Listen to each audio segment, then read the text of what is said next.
My name's David Wood. I'm the Executive Director of Transpolitica, which is a think tank with the mission of anticipating tomorrow's politics. In the next few minutes, in recognition of Future Day, on the 1st of March, I'm going to be covering the highlights of the Transpolitica Manifesto, which can be summarized as follows: tomorrow's solutions to today's most pressing political problems. So what are today's most pressing political problems? The YouGov opinion site, a few days ago, on the 17th of February, reported the results of its survey, in which a large number of voters were asked the following question: which of the following issues, and 13 were listed, do you think are the most important issues facing the country at this time? Each voter was asked to pick 3 of the 13 issues. Here are the top votes: immigration, economy, healthcare, and welfare. That's what's on people's minds. And there's another question that was also asked: which of the same 13 issues do you think are the most important issues facing you and your family? And the results were slightly different this time. The economy came as the most worrisome issue, followed by healthcare, then by pensions, and last on this list, tax. At the same time, YouGov also track people's opinions of how well the leading politicians are doing in terms of the approvals of the party leaders. And all 3 of the main party leaders in the United Kingdom had strong disapproval ratings. People thought they were doing badly. 51% for one leader, 68% of people thought another leader was doing badly, and 70% for the third. Here's my analysis of the problems that people are expressing through this survey. What's on people's mind is a deep worry that they're not going to be able to afford healthcare, they're not going to be able to afford growing old, or if their family members grow old, and they're not going to be able to afford many other things that they see as necessities of life, especially seeing that many new people are immigrating into the country, fighting for the same resources, especially seeing that there are many pressures, such as austerity, on the National Health Service, and recognizing that politicians seem unable to make any real changes to the things that really matter. Transpolitica's solution to these issues can be given in one word: technology. Transpolitica recognizes that accelerating technology is transforming more and more aspects of human life and human society. In the last few decades, there have been tremendous impacts from the electronics revolution, with more transistors and more screens everywhere, the automation revolution, the computer revolution, and the digital revolution, in which more things can be turned into data, which can travel the internet, and which can be accessed mobile. But that's just the beginning. In the next decade or so, technology will have even further reaching impact via a number of other revolutions, which we can list as follows: a healthcare revolution, a brain science revolution, a manufacturing revolution, a sustainability revolution, and a governance revolution. I'll be talking more about these in a moment.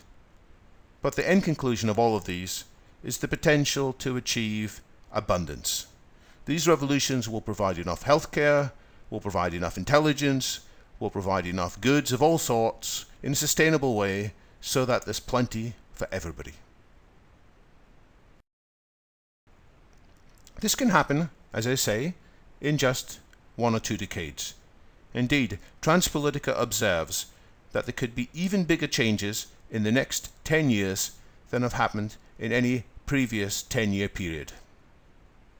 That's because of the ongoing acceleration in many different technology fields, such as nanotechnology, such as biotechnology, robotics, green technology, and artificial intelligence.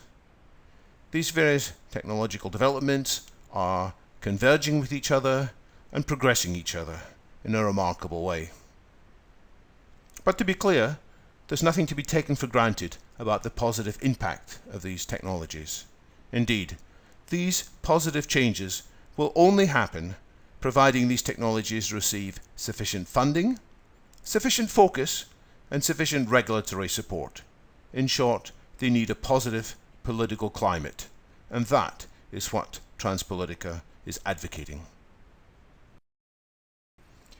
If a single word to summarize Transpolitica's manifesto is technology, a single phrase that summarizes it is the following: Transpolitica calls upon politicians of all parties to define and support bold, regenerative projects to take full advantage of accelerating technology. And by a bold, regenerative project, we've got something in mind akin to the Apollo project, sometimes known as the Moonshot project, in which huge numbers of people from many industries were galvanized and encouraged in order to cooperate with the great task of sending a man to the moon and returning him safely. We can also think of the war-scare mobilization projects, such as the Manhattan projects, to tame and understand the capabilities of nuclear energy. We can give a longer definition of a regenerative project: a bold, visionary project that will galvanize huge collaborative endeavors via providing a new sense of profound purpose and shared destiny. That is what we need leadership for. Two examples of regenerative projects, albeit rather miniature ones compared to what Transpolitica is looking for, are the following. They are both EU projects, and they both have an EU budget spread over a number of years of €1 billion. The first is the Human Brain Project, defined as follows: understanding the human brain is one of the greatest challenges facing 21st century science. If we can rise to this challenge, we can gain profound insights into what makes us human, develop new treatments for brain disease, and build revolutionary new computing technologies. Today, for the first time, modern ICT, information and communications technology, has brought these goals within sight. Yes, that's good. That's an example in which Transpolitica wishes to build. And another example is the EU Graphene Flagship, which looks at a particular aspect of nanotechnology. To read its definition, the Graphene Flagship's overriding goal is to take graphene, related layered materials, and hybrid systems from a state of raw potential to a point where they can revolutionize multiple industries and put Europe at the heart of the process with a manifold return on the investment as technology innovation, economic exploitation, and societal benefits. That's similar to what Transpolitica envisages from coming out of the bold regenerative projects that I'll be mentioning in a moment. There will be economic benefit, but there will also be tremendous societal benefit. Here are the main regenerative projects which Transpolitica has in mind. The first is to put much more focus onto rejuvenation biotechnology, sometimes called regenerative medicine, which will undo the effects of aging and will result in a longevity dividend, which means there will be much more funding available, funding which would previously have gone into end-of-life healthcare, which is a thing that consumes a large fraction of the resources of the National Health Service. The second regenerative project is to focus on clean technology and sustainable growth in a way that will result in this potential abundance for all, in a way that is not in battle with the environment, but which is in tune with the environment. The third regenerative project can be summed up as taking advantage of automation in a way that's going to lead to everybody being free to work on whatever they wish to work on. There is an issue with automation, however, which is that many people are being displaced from the workforce by robots, by software. They're struggling to find meaningful work, and that requires a new social contract. It requires a way of taking the benefits of the new technology, the radical abundance, and distributing it so that everybody can benefit via some kind of universal income method to be worked out. The fourth regenerative project is to look much more seriously at the risks of new technology, which are many, as well as new technology having benefits, there are lots of drawbacks envisaged. We're going to have to be aware of them, and we're going to have to manage them intelligently and proactively. And the result of that will be to avoid existential threats, whether it's the existential threat of new pathogens, new diseases, risks of nanotechnology causing pollution and causing environmental change, risks from genetically modified organisms, risks of robots or of artificial intelligence doing things that were not intended, risks of changes to the climate, and so forth. We need to put much more effort into understanding and managing these risks. And the fifth and last regenerative project is one that will improve how we operate together, how we govern ourselves. It will make for better democracy by means of improved rationality. So instead of our political decisions being governed by all too human biases and by vested interests such as large financial interests or other interests, we will be able, with our understanding of rationality, with our automated tools, our artificial intelligence systems, we will have a better system to decide what needs to be done, how resources can be managed, how decisions should be taken. These bold regeneration projects require a number of enablers to be in place. I won't say too much about these enablers now. You can read about them in more detail on the Transpolitica website, transpolitica.org, but it's worth noting them quickly. The first is a change in education.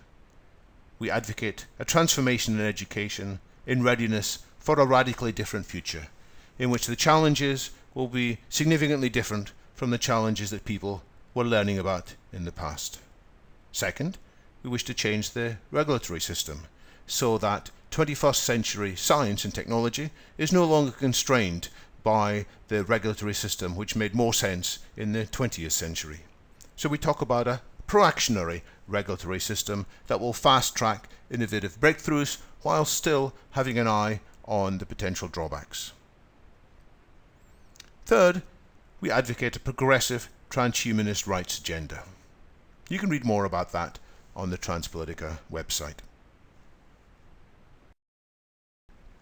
There is one other enabler that does need to be discussed, and that is the enabler that will fund and resource these projects.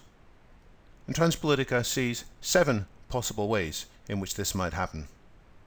First, we expect to be able to tap into a wellspring of positive motivation and discretionary, that is volunteer effort, which these projects will unleash, because people will be glad and inspired to be part of such transformational projects.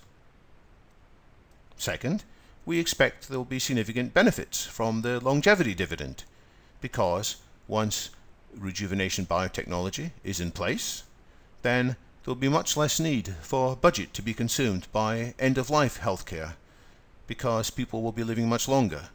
They won't be experiencing all the previously very expensive healthcare costs at the end of their life.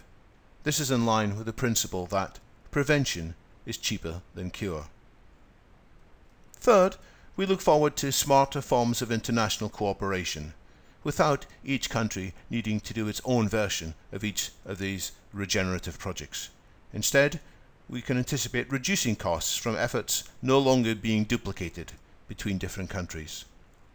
And as international cooperation improves, where possible, we will look to divert funding from military budgets, which are very significant, into these regenerative budgets.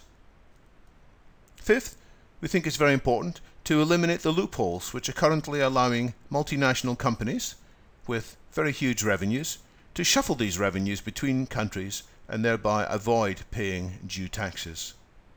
And on the subject of taxation, we think it makes sense to introduce a few new taxes following the principle such as the polluter pays, and so that there'd be targeted new taxes such as whenever greenhouse gases are emitted, there would be additional costs which the polluter would have to pay in such case.